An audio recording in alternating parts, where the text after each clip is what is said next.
ਸਤਨਾਮ ਵਾਹਿਗੁਰੂ ਸਾਹਿਬ ਜੀ। ਫਿਰਤ ਫਿਰਤ ਪ੍ਰਭ ਆਇਆ, ਭਰਿਆ ਤਉ ਸਰਨਾਇ। ਨਾਨਕ ਕੀ ਪ੍ਰਭ ਬੇਨਤੀ, ਆਪਣੀ ਭਗਤੀ ਲਾਏ। ਕਬੀਰ ਮਾਇਆ ਡੋਲਨੀ, ਪਵਨ ਵਹੈ ਅਵਤਾਰ। ਜਿਨ ਬਿਲੋਇਆ ਤਿਨ ਖਾਇਆ, ਅਵਰ ਬਿਲੋਵਨ ਹਾਰ। ਕਬੀਰ ਮਾਇਆ ਚੋਰਟੀ, ਮੁਸ ਮੁਸਲਾਵੇ ਹਾਟ। ਏਕ ਕਬੀਰਾ ਨਾਮ ਸੈ, ਜਿਨ ਕੀਨੀ ਬਾਰਹ ਬਾਟ। ਕਬੀਰ ਆਈ ਮੁਝੇ ਪੈ, ਅਨਕ ਕਰੇ ਕਰ ਭੇਸ। ਹਮ ਰਾਖੇ ਗੁਰ ਆਪਣੇ, ਹੁਨ ਕੀਨੋ ਆਦੇਸ।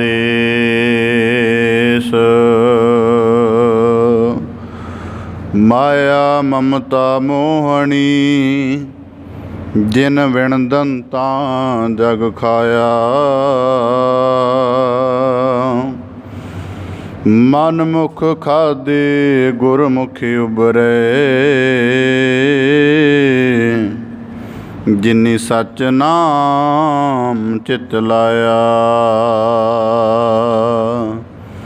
ਬੇਸੁਮਾਰ ਥਾਹ ਗਨਤ ਤੋਲੈ, ਜੋ ਬੁਲਾਵੋ ਤਿਉ ਨਾਨਕ ਦਾਸ ਬੋਲੇ।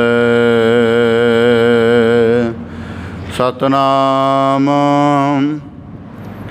ਵਾਹਿਗੁਰੂ ਸਾਹਿਬ ਜੀ। ਮਾਇਆ ਚਿਤ ਪਰਮੇਣ, ਇਸ਼ਟ ਮਤਰੇਖ ਬਾਂਧਵ। ਮਾਇਆ ਚਿਤ ਪਰਮੇਣ, ਇਸ਼ਟ ਮਿਤਰੇਖ ਬਾਂਧਵ। ਲਬਦਿਅੰ ਸਾਧ ਸੰਗੇਣ,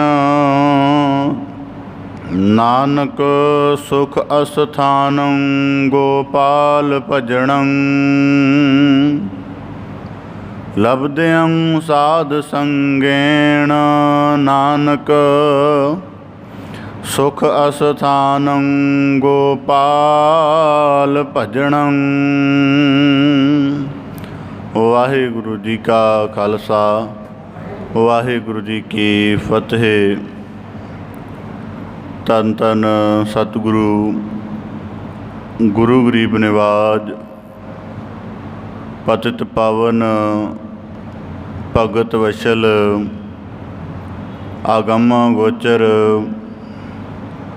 ਅੰਤਰਯਾਮੀ ਸਤਿਗੁਰੂ ਸ੍ਰੀ ਗੁਰੂ ਗ੍ਰੰਥ ਸਾਹਿਬ ਜੀ ਦੀਨ ਦਇਆਲ ਪਾਤਸ਼ਾਹ, ਤਿਨਾਂ ਦੀ ਅਪਾਰ ਮਿਹਰਮਤ ਹੈ, ਅਥਾਹ ਦਇਆ ਹੈ, ਅਨੰਤ ਬਖਸ਼ਿਸ਼ ਹੈ, ਜੋ ਸਾਨੂੰ ਸਤਿਗੁਰੂ ਸਾਹਿਬ ਜੀ ਨੇ ਸਭ ਨੂੰ ਬਖਸ਼ਿਸ਼ ਕਰਕੇ, ਨਵਾਜ਼ਿਸ਼ ਕਰਕੇ ਆਪਣੀ ਪਾਵਨ ਪਵਿੱਤਰ ਹਜ਼ੂਰੀ ਦੇ ਵਿੱਚ ਸਤ ਸੰਗਤ ਰੂਪ ਦੇ ਵਿੱਚ ਜੁੜ ਬੈਠ ਕੇ ਸਾਡੇ ਮਨੁੱਖਾ ਜੀਵਨ ਦੀ ਸਭ ਤੋਂ ਅਮੋਲਕ ਕਾਰ ਕਮਾਉਣ ਦਾ ਅਵਸਰ ਬਖਸ਼ਿਸ਼ ਕਰਕੇ ਨਿਹਾਲ ਕੀਤਾ ਹੈ।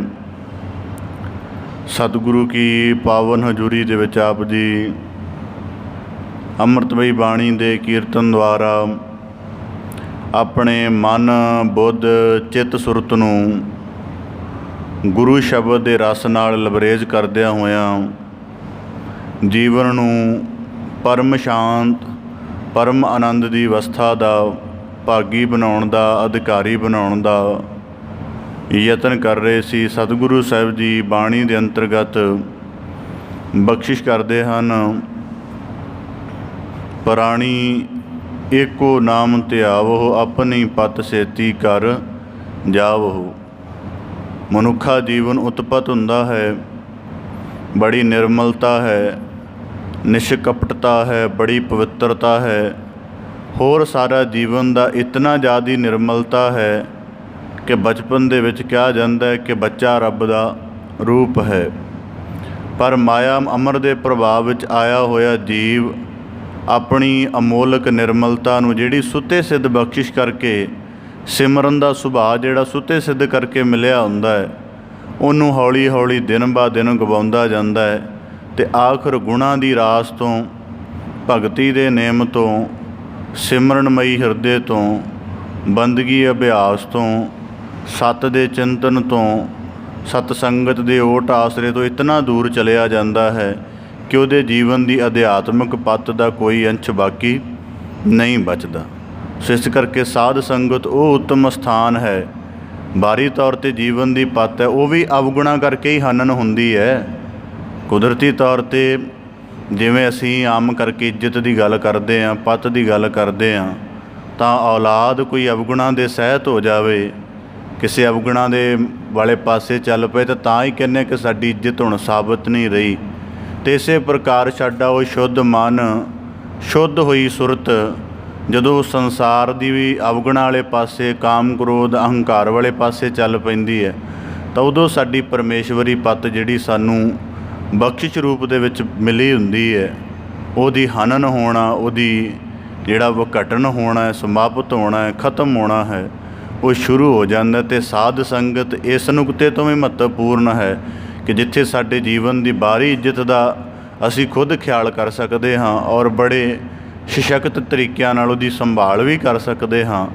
साध संगत अध्यात्मक जीवन के तौर पर अंदरूनी तौर पर अपनी अध्यात्मक पत नूं किस प्रकार बचाउणा है इहदी बल इहदी सूझ प्रदान करदी है। सो आप जी बड़े सुभागशाली हो जो ऐसा निर्मल यतन रोज़ाना करके अपने जीवन नूं गुरु कृपा दा पात्र बनाउण दा यतन करते हो। सतगुरु की कृपा सदका पावन बाणी दी लड़ीवार विचार दे नाल जुड़न दा यतन करिए जी।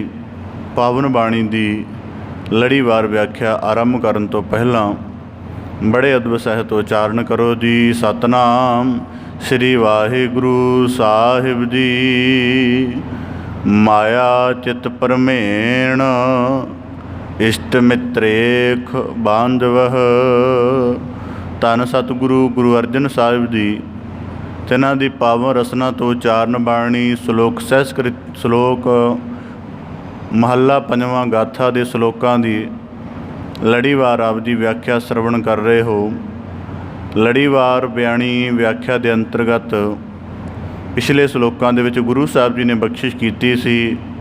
जाणो सत होवंतो मरणो दृष्टेण मिथ्या कीर्त साथ चलंथो पढ़ंत नानक साध संगेण।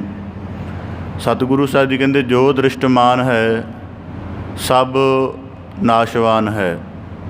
इस करके इको एक सत कर्म बजदा है जिहड़ा काल दी मार अधीन नहीं आउंदा। जीवन विच संपत्ति एकत्रित करते हाँ नाल नहीं निभदी। प्रतिभा नूं कमाउने हाँ 20-22 साल 50 साल लगा के किसी कला नूं वो भी साथ नहीं निभदी, शरीर भी साथ नहीं निभदा। तो फिर गुरु साहब जी कहते कीरत साथ चलंथो। केवल उत्तम कीते हुए कर्मां दी रास नाल चलदी है। इस करके एक लौकिक प्रमाण है कि किसी जगह इंसान नूं किसी नूं भले पुरख नूं चिखा दे विच जला दिता गया, जदों उहदा जीवन समाप्त हो गया तो उत्थे एक ज्ञानी पुरुष खड़ा सी। तो उन्हें सुभावक क्या ਕਹਿੰਦਾ ਕਿ ਇਹ ਰਾਖ ਨਹੀਂ, ਇਹ ਫੁੱਲ ਨੇ। ਤਾਂ ਨਿਕਟ ਕਿਸੇ ਹੋਰ ਜਗਿਆਸੂ ਨੇ ਪੁੱਛ ਲਿਆ ਕਿ ਇਸ ਗੱਲ ਕਹਿਣ ਦਾ ਕੀ ਭਾਵ ਹੈ। ਕਹਿੰਦਾ ਮਤਲਬ ਜਿਹੜੀ ਅੱਗ ਸੀ ਇਹਦੀ ਦੇਹ ਨੂੰ ਹੀ ਸਵਾਹ ਕਰ ਸਕਦੀ ਸੀ, ਪਰ ਇਹਦੇ ਜਿਹੜੇ ਉੱਤਮ ਕਰਮ ਜਿਹੜੇ ਇਹਨੇ ਖੁਦ ਨੂੰ ਪਵਿੱਤਰ ਬਣਾਉਣ ਲਈ ਕੀਤੇ ਔਰ ਉਹਨਾਂ ਪਵਿੱਤਰ ਕਰਮਾਂ ਦਾ ਦੂਜਿਆਂ 'ਤੇ ਵੀ ਪ੍ਰਭਾਵ ਬਣਿਆ, ਉਹ ਪਵਿੱਤਰ ਕਰਮ ਦੂਜਿਆਂ ਦੀ ਵੀ ਪ੍ਰੇਰਣਾ ਬਣੇ, ਉਹ ਕਰਮਾਂ ਦਾ ਜਿਹੜਾ ਪ੍ਰਕਾਸ਼ਮਈ ਭਾਵ ਹੈ ਉਹ ਕਦੀ ਨਹੀਂ ਰਾਖ ਹੋਏਗਾ। ਇਸ ਕਰਕੇ ਕਿਹਾ ਫੁੱਲ ਦਾ ਭਾਵ ਕਿ ਇਹਦੇ ਸ਼ੁਭ ਕਰਮ ਸਦਾ ਹੀ ਖਿੜੇ ਰਹਿਣਗੇ। ਤਾਂ ਇਸੇ ਪ੍ਰਕਾਰ ਗੁਰੂ ਸਾਹਿਬ ਦੀ ਬਖਸ਼ਿਸ਼ ਕਰਕੇ ਅਗਲੇ ਸ਼ਲੋਕ ਵਿੱਚ ਨਿਵਾਜਿਸ਼ ਕਰਦੇ ਹਨ। ਮਾਇਆ ਚਿਤ ਪਰਮੇਣ ਇਸ਼ਟ ਮਿਤਰੇਖ ਬਾਂਧਵ। ਦੁਨੀਆ ਦੇ ਹਰੇਕ ਇਨਸਾਨ ਨੂੰ ਆਨੰਦ ਦੀ ਭਾਲ ਹੈ।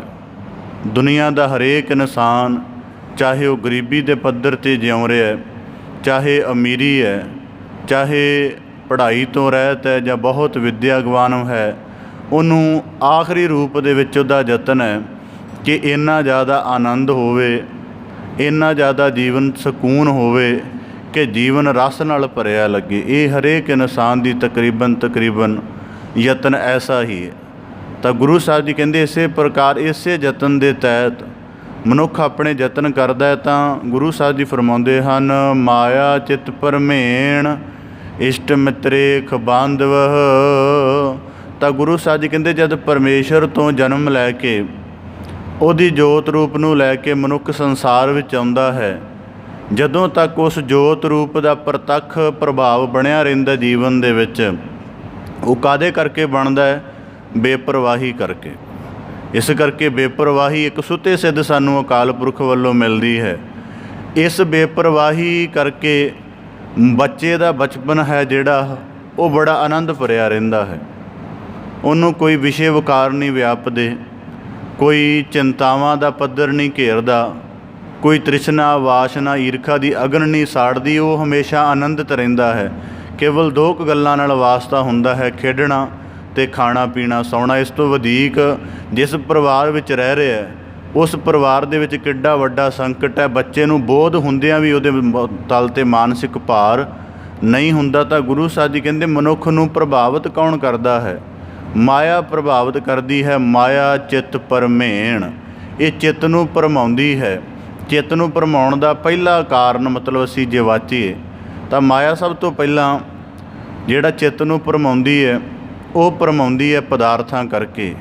ਹੁਣ ਇਹਦੇ ਵਿੱਚ ਦੋ ਗੱਲਾਂ ਸਾਂਝੀਆਂ ਕਰਨ ਵਾਲੀਆਂ ਅਤੇ ਸਾਂਝੀਆਂ ਸਮਝਣ ਵਾਲੀਆਂ ਨੇ ਇੱਕੋ ਹੀ ਸਮੇਂ 'ਤੇ।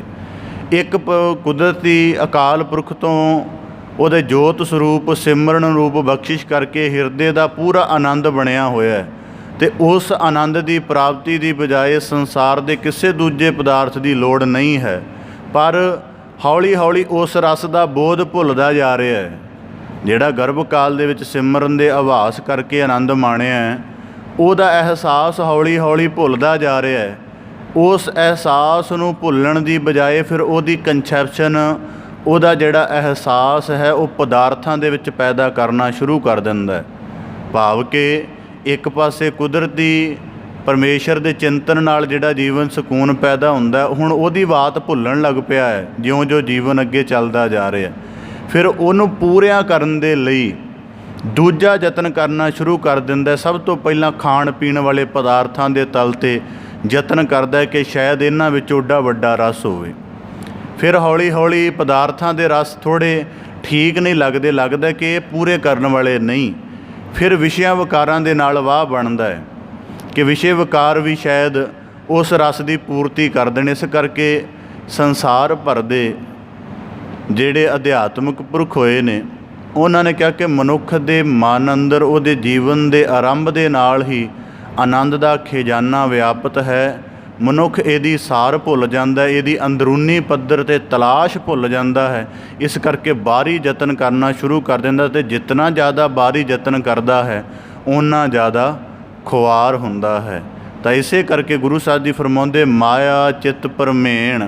ਇਹ ਮਾਇਆ ਜਿਹੜੀ ਤੇਰੇ ਚਿੱਤ ਨੂੰ ਭਰਮਾਉਣਾ ਸ਼ੁਰੂ ਕਰ ਦਿੱਤਾ ਹੈ, ਮਾਇਆ ਦੇ ਤਹਿਤ ਪ੍ਰਭਾਵ ਕਰਕੇ ਲੱਗਣਾ ਸ਼ੁਰੂ ਹੋ ਗਿਆ ਹੈ ਕਿ ਜੀਵਨ ਦਾ ਅਸਲ ਆਨੰਦ ਪਦਾਰਥ ਸੰਚਣ ਦੇ ਵਿੱਚ ਹੈ, ਜੀਵਨ ਦਾ ਅਸਲ ਆਨੰਦ ਪਦਾਰਥਾਂ ਦੇ ਮੋਹ ਵਿੱਚ ਹੈ, ਵਾਸ਼ਨਾ ਵਿੱਚ। ਤਾਂ ਗੁਰੂ ਸਾਹਿਬ ਜੀ ਕਹਿੰਦੇ ਮਾਇਆ ਚਿੱਤ ਪਰਮੇਣ, ਇਸੇ ਸੰਬੰਧ ਦੇ ਵਿੱਚ ਭਾਈ ਗੁਰਦਾਸ ਸਾਹਿਬ ਜੀ ਆਪਣੀਆਂ ਵਾਰਾਂ ਦੇ ਵਿੱਚ ਅੰਕਿਤ ਕਰਦੇ ਹਨ, ਲਿਖਦੇ ਹਨ, ਉਹ ਰੋਵੈ ਦੁੱਖ ਆਪਣਾ, ਹੱਸ ਹੱਸ ਗਾਵੈ ਸਭ ਪਰਿਵਾਰਾ।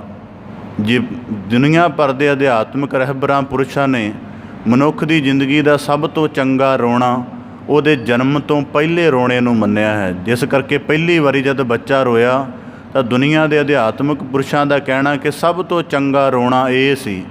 ਇਹ ਕਾਹਦੇ ਕਰਕੇ ਕਿ ਹੁਣ ਸਿਮਰਨਮਈ ਆਭਾਸ ਦੇ ਵਿੱਚੋਂ ਜਦੋਂ ਇਹਦੀ ਦੇਹ ਛੁਟਕੀ ਹੈ ਤਾਂ ਇਹਨੂੰ ਸੰਸਾਰ ਦਾ ਬੋਧ ਮਾਇਆ ਰੂਪ ਕਰਕੇ ਹੋਇਆ, ਜਨਮ ਰੂਪ ਕਰਕੇ ਬੋਧ ਹੋਇਆ, ਅਤੇ ਇਹਦੇ ਅੰਦਰ ਇੱਕ ਯਾਦ ਤੋਂ ਵਿਛੜਨ ਦਾ ਸੰਕਟ ਪੈਦਾ ਹੋ ਗਿਆ ਅਤੇ ਉਹਦੇ ਕਰਕੇ ਇਹਦਾ ਰੋਣਾ ਹੈ।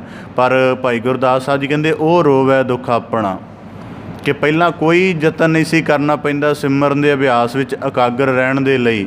ਸੁਤੇ ਸਿੱਧ ਪਰਮੇਸ਼ਰ ਵੱਲੋਂ ਬਖਸ਼ਿਸ਼ ਸੀ, ਪਰ ਜਨਮ ਦੀ ਚਾਹਨਾ ਸੀ ਕਿ ਜਨਮ ਹੋ ਜਾਵੇ। ਉਸੇ ਜਨਮ ਦੀ ਚਾਹਨਾ ਦੇ ਵਿੱਚ ਉਹਦੀ ਸਿਮਰਨਮਈ ਬਖਸ਼ਿਸ਼ ਨਾਲੋਂ ਨਾਤਾ ਟੁੱਟ ਗਿਆ। ਤਾਂ ਭਾਈ ਗੁਰਦਾਸ ਸਾਹਿਬ ਜੀ ਕਹਿੰਦੇ ਉਹ ਰੋਵੈ ਦੁੱਖ ਆਪਣਾ, ਉਹ ਜਾਤ ਤੋਂ ਵਿਛੜਨ ਕਰਕੇ ਆਪਣਾ ਦੁੱਖ ਰੋ ਰਿਹਾ।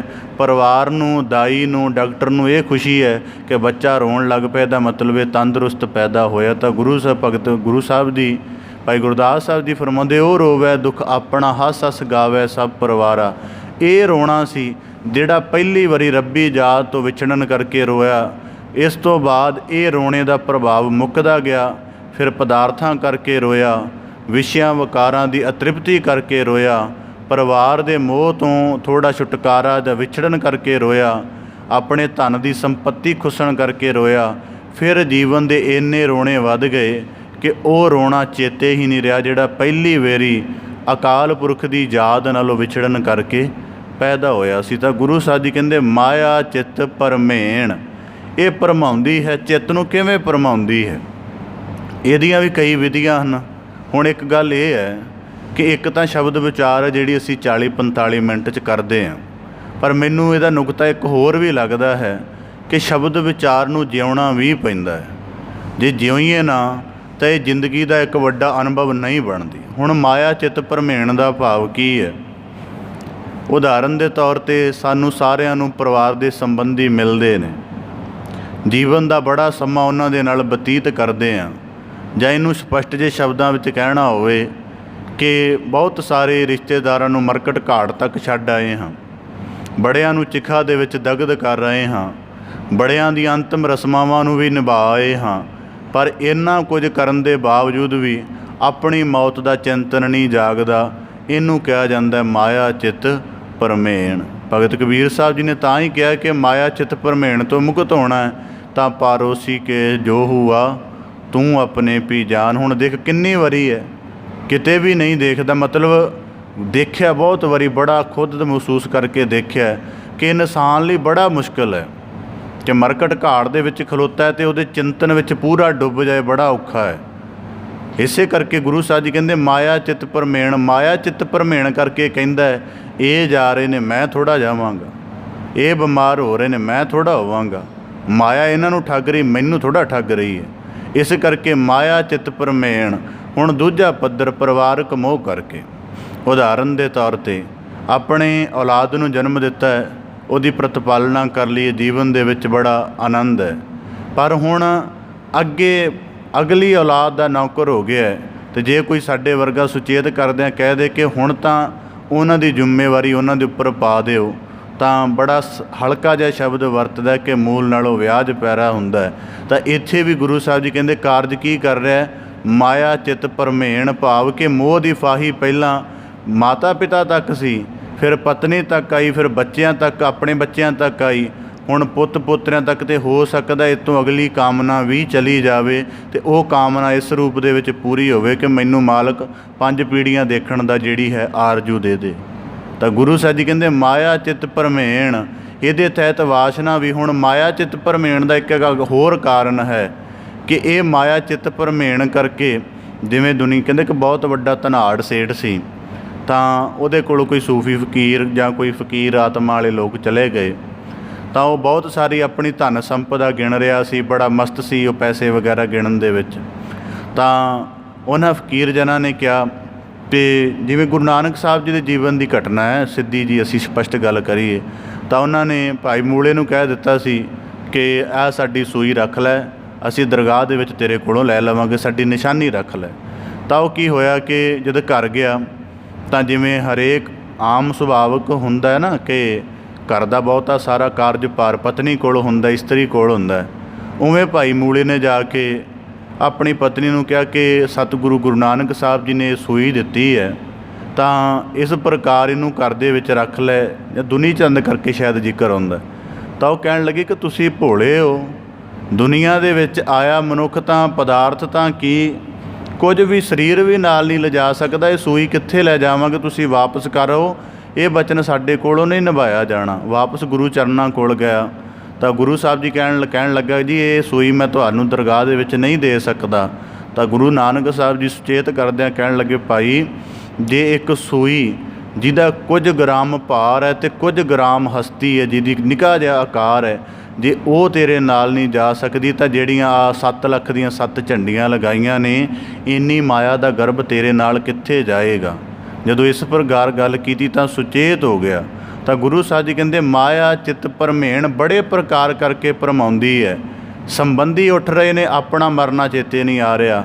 ਕਿੰਨੇ ਧਨਵਾਨ ਇਸ ਧਨ ਸੰਪਦਾ ਨੂੰ ਛੱਡ ਕੇ ਚਲੇ ਗਏ ਨੇ ਤਾਂ ਵੀ ਅਜੇ ਧਨ ਦੀ ਪਕੜ ਬਣੀ ਹੋਈ ਹੈ। ਕਿੱਡੇ ਵੱਡੇ ਪਰਿਵਾਰ ਦੇ ਮੋਹ ਵਾਲੇ ਵੀ ਪਰਿਵਾਰ ਦੇ ਮੋਹ ਕਰਕੇ ਖੁਆਰ ਹੋਏ ਨੇ ਤਾਂ ਵੀ ਮੋਹ ਦੀ ਵਾਸਨਾ ਬਣੀ ਹੈ। ਕਿੰਨੇ ਵੱਡੇ ਵਿਸ਼ਿਆਂ ਵਿਕਾਰਾਂ ਨੂੰ ਭੋਗਣ ਵਾਲੇ ਵੀ ਅੰਤ ਆਪਣਾ ਸਾਰਾ ਜੀਵਨ ਮੈਲ ਨਾਲ ਭਰ ਗਏ ਨੇ ਤਾਂ ਵੀ ਵਿਸ਼ਿਆਂ ਵਿਕਾਰਾਂ ਵਾਲੇ ਪਾਸੇ ਭੱਜਿਆ ਫਿਰਦਾ। ਤਾਂ ਗੁਰੂ ਸਾਹਿਬ ਜੀ ਕਹਿੰਦੇ ਮਾਇਆ ਚਿੱਤ ਭਰਮੇਣ। ਹੁਣ ਇਹਨੂੰ ਸਰਲ ਜਿਹੇ ਸ਼ਬਦਾਂ 'ਚ ਇਹਦੀ ਗੱਲ ਕਰੀਏ। ਜਦੋਂ ਕਦੇ ਨਾ ਸਾਡੇ ਪੇਂਡੂ ਸਮਾਜ ਦੀ ਇਹ ਗੱਲ ਹੈ, ਉਹਦੇ ਵਿੱਚ ਕੀ ਹੈ ਕਿ ਕੋਈ ਬੰਦਾ ਕਿਸੇ ਦੀ ਗੱਲ ਨਾ ਮੰਨੇ, ਬਹੁਤ ਵਾਰੀ ਇਨਕਾਰ ਕਰੇ, ਚੰਗੀ ਗੱਲ ਵੀ ਨਾ ਮੰਨੇ, ਤਾਂ ਫਿਰ ਲੋਕ ਨਾ ਥੋੜ੍ਹੀ ਈਰਖਾ ਜਾਂ ਥੋੜ੍ਹੇ ਅਗਿਆਨ ਦੇ ਜਾਂ ਭੁਲੇਖੇ ਵਿੱਚ ਕਹਿ ਦਿੰਦੇ ਨੇ ਇਹਨੂੰ ਕਿਸੇ ਨੇ ਵਸ ਕੀਤਾ ਹੋਇਆ, ਸਾਡੀ ਗੱਲ ਸੁਣਦਾ ਹੀ ਨਹੀਂ। ਤਾਂ ਗੁਰੂ ਸਾਹਿਬ ਜੀ ਵੀ ਸਪਸ਼ਟ ਜਿਹੇ ਸ਼ਬਦਾਂ 'ਚ ਸਾਨੂੰ ਲਗਭਗ ਇਹੀ ਕਹਿ ਰਹੇ ਹਨ ਕਿ ਮਾਇਆ ਚਿੱਤ ਭਰਮੇਣ।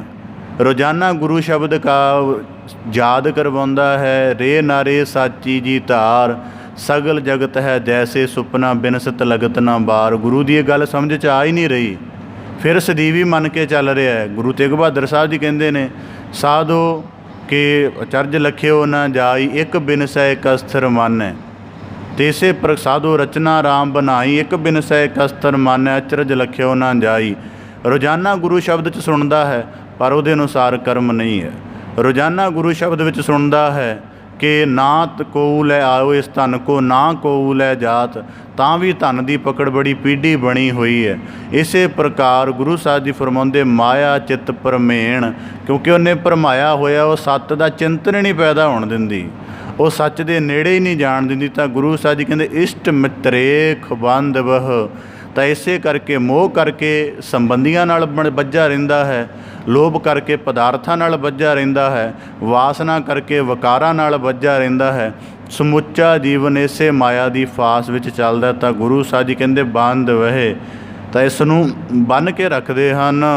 ਲੱਭਦਿਆਂ ਸਾਧ ਸੰਗੇਣ ਨਾਨਕ, ਸੁਖ ਅਸਥਾਨੰ ਗੋਪਾਲ ਭਜਣੰ। ਤਾਂ ਗੁਰੂ ਸਾਹਿਬ ਜੀ ਕਹਿੰਦੇ ਹੁਣ ਦੂਜਾ ਪੱਖ, ਪਦਾਰਥਾਂ ਵਿੱਚੋਂ ਸੁੱਖ ਲੱਭਣਾ ਚਾਹਿਆ, ਉਹਨਾਂ ਚਿੰਤਾ ਪੈਦਾ ਕੀਤੀ। ਮੇਰਾ ਕੁਝ ਦਿਨ ਪਹਿਲਾਂ ਇਸ ਤਰ੍ਹਾਂ ਦਾ ਅਨੁਭਵ ਬਣਿਆ। ਮੇਰਾ ਕੋਈ ਨਿਕਟ ਵਰਤੀ ਸੀ, ਕਿਸੇ ਗੱਲ ਨੂੰ ਲੈ ਕੇ ਵਿਚਾਰ ਹੋਈ ਤਾਂ ਉਹਨੇ ਕੁਦਰਤੀ ਕਿਸੇ ਸਮੇਂ ਨਾ ਮੈਂ ਇਸ ਭਰਮ ਵਿੱਚ ਰਹਿੰਦਾ ਹੁੰਦਾ ਸੀ ਕਿ ਜਿਹੜੇ ਧਨ ਸੰਪਦਾ ਦੇ ਤੌਰ 'ਤੇ ਪਰਿਪੂਰਨ ਲੋਕ ਨੇ ਨਾ, ਇਹ ਜੀਵਨ ਦੇ ਬੜੇ ਆਨੰਦ ਵਿੱਚ ਰਹਿੰਦੇ ਸਨ। ਇਸ ਤਰ੍ਹਾਂ ਦਾ ਭੁਲੇਖਾ ਸੀ ਕਹਿ ਲਵੋ। ਫਿਰ ਜ਼ਿੰਦਗੀ ਦੇ ਵਿੱਚ ਕੁਝ ਐਸੇ ਇਨਸਾਨ ਮਿਲੇ 100-200 ਕਰੋੜ ਦੀ ਪ੍ਰਾਪਰਟੀ ਵਾਲੇ, ਉਹਨਾਂ ਖੁਦ ਆਪਣੀ ਵਿੱਥਿਆ ਦੱਸੀ ਕਿ ਰਾਤ ਦੀ ਨੀਂਦ ਇੰਨੀ ਮਹਿੰਗੀ ਹੋ ਗਈ ਹੈ ਕਿ 10-12 ਹਜ਼ਾਰ ਦੀ ਸ਼ਰਾਬ ਪੀਂਦੇ ਫਿਰ ਜਾ ਕੇ 2-3 ਘੰਟੇ ਦੀ ਨੀਂਦ ਮਿਲਦੀ ਹੈ। ਮਤਲਬ ਆਪਣੀ ਸੰਪत्ति ਜੋੜੀ ਸੰਪत्ति ਹੀ ਮਾਨਸਿਕ ਬੋਝ ਬਣ ਗਈ ਹੈ। ਮੈਂ ਕਿਸੇ ਜਗ੍ਹਾ ਸਾਂਝਾ ਵੀ ਕੀਤਾ ਸੀ ਐਸਾ। ਉਹਨੇ ਬੜੇ ਪ੍ਰਮਾਣ, ਮੈਨੂੰ ਇੱਕ ਨਹੀਂ ਕਹਿੰਦਾ ਮੇਰੀ ਆਪਣੀ ਗੱਲ ਨਹੀਂ, ਮੈਂ ਤੈਨੂੰ ਚੰਡੀਗੜ੍ਹ ਸ਼ਹਿਰ ਦੇ ਵਿੱਚ ਲੱਖਾਂ ਲੋਕ ਦਿਖਾ ਦਿਆਂਗਾ ਜਿਨ੍ਹਾਂ ਦੀ ਇੱਕ ਦਿਨ ਦੀ 10-10 ਲੱਖ ਇਨਕਮ ਹੈ ਤਾਂ ਵੀ ਚਿੰਤਾ ਦੇ ਵਿੱਚ ਨੇ। ਫਿਰ ਕਿਸੇ ਨੇ ਨਸ਼ੇ ਨੂੰ ਅਪਣਾਇਆ ਹੋਇਆ, ਕਿਸੇ ਨੇ ਕਾਮ ਵਾਸ਼ਨਾ ਨੂੰ ਅਪਣਾਇਆ ਹੋਇਆ, ਅਤੇ ਕਿਸੇ ਨੇ ਹੋਰ ਕੁਝ ਨਹੀਂ ਤਾਂ ਆ ਜਿਹੜੀ ਹਿੰਸਕ ਗਤੀਵਿਧੀਆਂ ਇਹਨੂੰ ਅਪਣਾਇਆ ਹੋਇਆ ਹੈ ਕਿ ਜਾਣ ਕੇ ਕਿਸੇ ਨਾਲ ਝਗੜਾ ਲੈਂਦੇ ਨੇ ਤੇ ਉਹ ਝਗੜੇ ਦੇ ਤਹਿਤ ਮੁੜ ਕੇ ਮੋਟਾ ਜੁਰਮਾਨਾ ਭਰਦੇ ਨੇ, ਪਰ ਸਕੂਨ ਲੈਂਦੇ ਨੇ ਕਿ ਅਸੀਂ ਕਿਸੇ ਨੂੰ ਮਾਰਿਆ। ਇਸ ਤਰ੍ਹਾਂ ਦਾ ਵੀ ਕਹਿੰਦਾ ਜੀਵਨ ਚੱਲਦਾ। ਤਾਂ ਹੁਣ ਗੁਰੂ ਸਾਹਿਬ ਜੀ ਕਹਿੰਦੇ ਸੁੱਖ ਲੈਣਾ ਚਾਹਿਆ, ਪਰ ਉਹ ਸੁੱਖ ਆਖਰ ਬੋਝ ਬਣ ਗਏ। ਇਸ ਕਰਕੇ ਮਾਇਆ ਦੇ ਤਿੰਨੇ ਪੱਧਰ ਦੁੱਖਤ ਕਹੇ ਜਾਂਦੇ ਨੇ। ਜਦੋਂ ਸੰਚਣਾ ਕਰਨੀ ਪੈਂਦੀ ਹੈ ਤੇ ਆਮ ਨਾਲੋਂ ਵਧੇਕ ਯਤਨ ਕਰਨਾ ਪੈਂਦਾ, ਚਾਹੇ ਉਹ ਇਮਾਨਦਾਰੀ ਭਰਿਆ ਹੋਵੇ ਤੇ ਚਾਹੇ ਬੇਈਮਾਨੀ ਭਰਿਆ ਹੋਵੇ। ਇਸ ਕਰਕੇ ਗੁਰਬਾਣੀ 'ਚ ਇਹ ਵੀ ਵਾਕ ਆਉਂਦਾ, ਪਾਪਾਂ ਬਾਝੋਂ ਹੋਵੇ ਨਾਈ, ਮੋਇਆ ਸਾਥ ਨਾ ਜਾਈ। ਤਾਂ ਜਦੋਂ ਸੰਚਿਤ ਕਰਨੀ ਹੈ, ਉਦਾਹਰਨ ਦੇ ਤੌਰ 'ਤੇ ਆਰਾਮਦਾਇਕ ਕਿਰਤ ਹੈ, ਜਿਵੇਂ ਸਰਲ ਜੀ ਕਿਰਤ ਕਰਦੇ ਆ, ਉਹਦੇ ਵਿੱਚੋਂ ਧਨ ਪ੍ਰਾਪਤ ਹੋ, ਪਰ ਵਧੇਕ ਧਨ ਦੀ ਲਾਲਸਾ ਹੈ, ਫਿਰ ਯਤਨ ਵੀ ਵਧੇਕ ਕਰਨਾ ਪਏਗਾ, ਸਰੀਰ ਦਾ ਆਰਾਮ ਛੱਡਣਾ ਪਏਗਾ, ਮਾਨਸਿਕ ਬੋਝ ਸਹਿਣਾ ਪਏਗਾ, ਸਾਰਾ ਕੁਝ। ਜਦੋਂ ਸੰਚਿਆ ਉਦੋਂ ਵੀ ਦੁੱਖ ਕਰਕੇ ਸੰਚਿਆ ਗਿਆ। ਜਦੋਂ ਇਕੱਤਰਤ ਕਰ ਲਿਆ, ਇਕੱਤਰਤ ਕਰਨ ਤੋਂ ਬਾਅਦ ਜਦੋਂ ਉਹਦਾ ਪਦਾਰਥ ਮੰਨਣਾ, ਫਿਰ ਉਦੋਂ ਲੋਭ ਜਾਗ ਜਾਂਦਾ, ਉਦੋਂ ਜਾਗ ਜਾਂਦਾ ਨਹੀਂ ਇਹਨੂੰ ਖਰਚਣਾ ਨਹੀਂ, ਇਹ ਬੜੀ ਮੁਸ਼ਕਿਲ ਨਾਲ ਕਮਾਇਆ।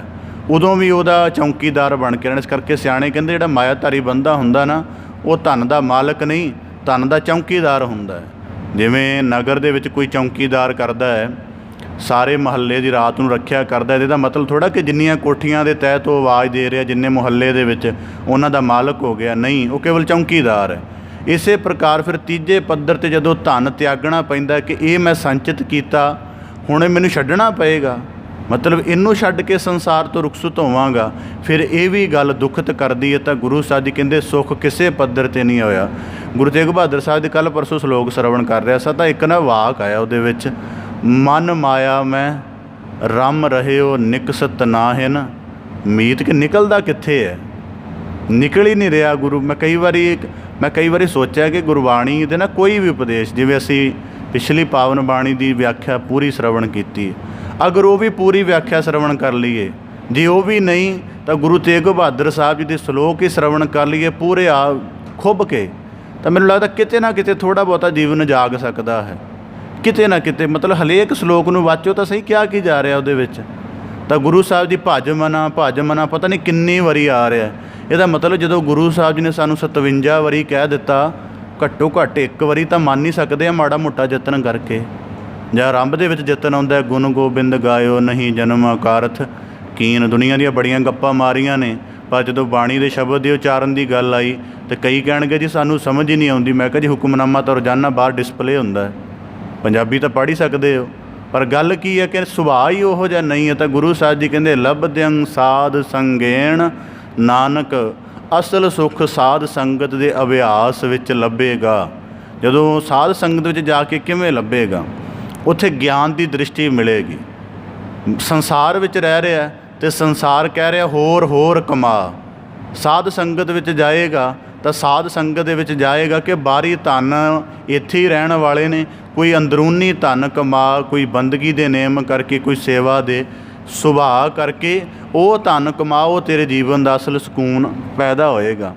ਮੇਰਾ ਕਿ ਨਿਕਟਵਰਤੀ ਹੈ, ਉਹਨੇ ਇੱਕ ਦਿਨ ਆਪਣਾ ਅਨੁਭਵ ਸਾਂਝਾ ਕੀਤਾ। ਕਹਿੰਦਾ ਕਿ ਔਲਾਦ ਨੂੰ ਬਹੁਤ ਸਹੂਲਤਾਂ ਦਿੱਤੀਆਂ, ਤਾਂ ਕਹਿੰਦਾ ਪਰ ਔਲਾਦ ਬਾਗੀ ਹੋ ਗਈ, ਨਹੀਂ ਕਦਰ ਪਾਈ।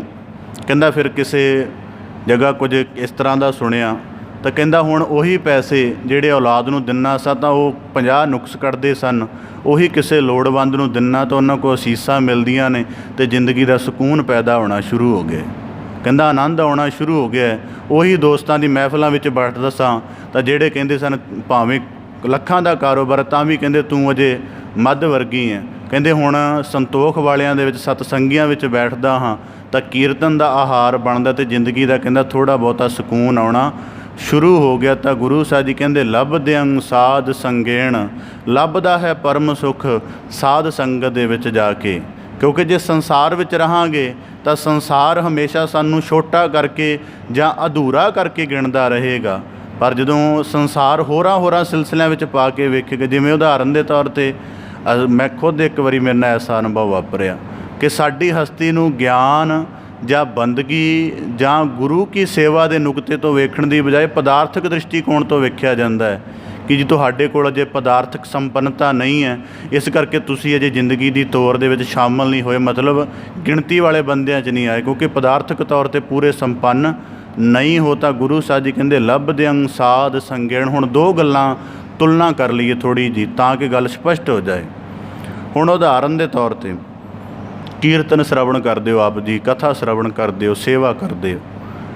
ਜਦੋਂ ਕਦੇ ਕੀਰਤਨ ਦੇ ਵਿੱਚ, ਕਥਾ ਦੇ ਵਿੱਚ ਮਨ ਇਕਸੁਰ ਹੋ ਜਾਂਦਾ ਹੈ, ਜਿਤਨਾ ਆਨੰਦ, ਸਕੂਨ, ਰਸ, ਇਕਾਗਰਤਾ, ਲਿਵਲੀਨਤਾ ਇਸ ਕਰਮ ਵਿੱਚ ਬਣਦੀ ਹੈ, ਦੁਨੀਆ ਦੇ ਕਿਸੇ ਦੂਜੇ ਕਰਮ 'ਚ ਲੱਭ ਕੇ ਵਿਖਾ ਦਿਓ, ਕਿਸੇ ਕਰਮ 'ਚ ਨਹੀਂ ਲੱਭਦੀ।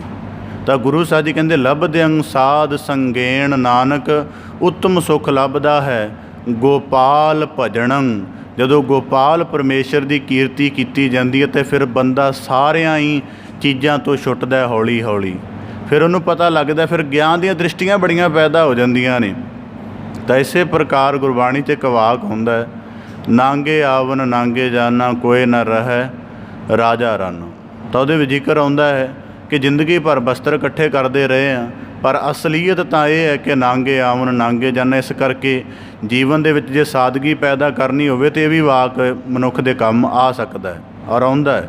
ਇਸੇ ਪ੍ਰਕਾਰ ਨਾਮ ਮਰਜ਼ਾਦ ਆਇਆ ਕਲ ਭੀਤਰ ਬਾਹੁੜ ਜਾਸੀ ਨਾਂਗਾ। ਕਹਿੰਦੇ ਉਂਝ ਸੰਸਾਰ ਦੀ ਮਰਜ਼ਾਦਾ ਕਿ ਇੱਥੇ ਕੋਈ ਨੰਗਾ ਨਹੀਂ ਰਹਿ ਸਕਦਾ, ਪਰ ਪਰਮੇਸ਼ਰ ਦਾ ਹੁਕਮ ਦੇਖੋ, ਤੈਨੂੰ ਨੰਗੇ ਭੇਜਦਾ ਅਤੇ ਨੰਗੇ ਹੀ ਲਿਜਾਂਦਾ ਹੈ। ਤਾਂ ਇਸੇ ਪ੍ਰਕਾਰ ਗੁਰੂ ਸਾਹਿਬ ਜੀ ਕਹਿੰਦੇ ਲੱਭਦਿਆਂ ਸਾਧ ਸੰਗੇਣ ਨਾਨਕ, ਸੁਖ ਅਸਥਾਨੰ ਗੋਪਾਲ ਭਜਣੰ। ਗੋਪਾਲ ਪਰਮੇਸ਼ਰ ਦੀ ਕੀਰਤੀ ਦੇ ਵਿੱਚ ਆਨੰਦ ਹੈ, ਅਤੇ ਇਹੀ ਆਨੰਦ ਮਿਟਣ ਵਾਲਾ ਨਹੀਂ ਹੈ। ਰੋਜ਼ਾਨਾ ਰੋਜ਼ਾਨਾ ਵੱਧਦਾ ਹੀ ਜਾਏਗਾ ਅਤੇ ਚਿੰਤਾ ਦੇ ਸਾਰੇ ਪੱਧਰ ਨਾਸ਼ ਹੁੰਦੇ ਜਾਣਗੇ। ਇਸ ਕਰਕੇ ਗੁਰੂ ਸਾਹਿਬ ਜੀ ਬਖਸ਼ਿਸ਼ ਕਰਦੇ ਹਨ ਕਿ ਉਹ ਉੱਤਮ ਕਰਮ ਕਰੋ ਜਿਹੜਾ ਜੀਵਨ ਦੇ ਵਿੱਚ ਸੁੱਖ ਪੈਦਾ ਕਰੇ। ਹੁਣ ਸਾਧ ਸੰਗਤ ਸੁੱਖ ਕਿਵੇਂ ਪੈਦਾ ਕਰਦੀ? ਹੁਣ ਉਦਾਹਰਨ ਦੇ ਤੌਰ 'ਤੇ ਅਸੀਂ ਸ਼ਬਦ ਵਿਚਾਰ ਕਰ ਰਹੇ ਹਾਂ, ਕੱਥ ਰਹੇ ਹਾਂ, ਸੁਣ ਰਹੇ ਹਾਂ।